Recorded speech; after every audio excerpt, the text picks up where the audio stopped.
Tehran. মধ্যপ্রাচ্যের আকাশ যখন বারুদ আর মিসাইলের ধোঁয়ায় আচ্ছন্ন, ঠিক তখনই ইরানের অভ্যন্তর থেকে এলো এক নজিরবিহীন ঘোষণা। যুক্তরাষ্ট্রের সম্ভাব্য স্থল অভিযানের বিরুদ্ধে লড়াই করতে দেশটির প্রায় ৭০ লাখ বেসামরিক নাগরিক অস্ত্র হাতে তুলে নিতে প্রস্তুত রয়েছে। ইরানের সার্বভৌমত্ব রক্ষা এবং বিদেশি আগ্রাসন রুখে দিতে এই বিশাল জনশক্তি ইতিমধ্যেই প্রয়োজনীয় সামরিক প্রশিক্ষণ সম্পন্ন করেছে বলে দাবি করা হয়েছে। স্পিকার বাঘের কালিবাফের রণহুঙ্কার। বৃহস্পতিবার ৩ এপ্রিল ইরানের পার্লামেন্টের স্পিকার মোহাম্মদ বাঘের কালিবাফ তার ভেরিফাইড এক্স বা সাবেক টুইটার অ্যাকাউন্টে এক পোস্টে এই চাঞ্চল্যকর তথ্য নিশ্চিত করেছেন। উল্লেখ্য যে কালিবাফকে সাধারণত যুক্তরাষ্ট্রের সাথে সম্ভাব্য আলোচনার একজন গুরুত্বপূর্ণ অংশীদার হিসাবে বিবেচনা করা হতো।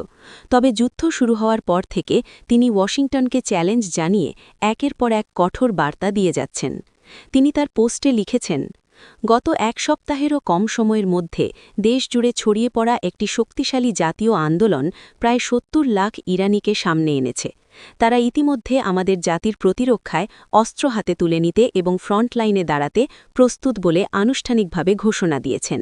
সামাজিক যোগাযোগ মাধ্যম থেকে আনুষ্ঠানিক ঘোষণা।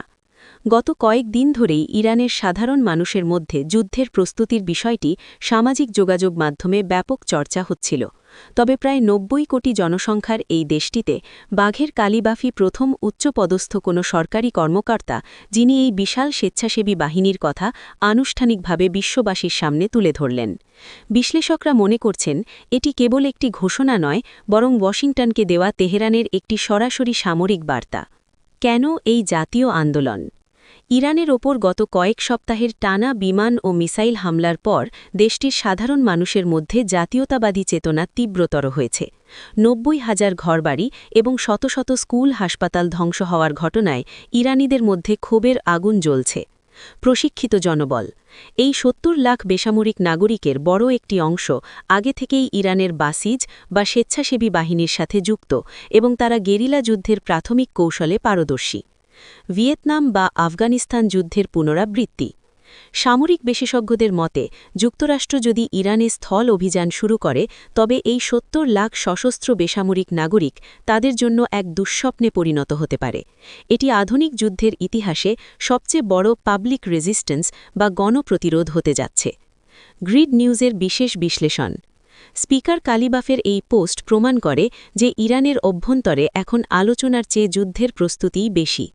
যুক্তরাষ্ট্র এবং ইসরায়েলের বিমান হামলার জবাবে ইরান কেবল তাদের নিয়মিত সেনাবাহিনী বা আইআরজিসির উপর নির্ভর করছে না, বরং পুরো জাতিকে একটি জনযুদ্ধে বা পিপলস ওয়ারের দিকে ঠেলে দিচ্ছে। উপসংহার গ্রিড নিউজের পক্ষ থেকে।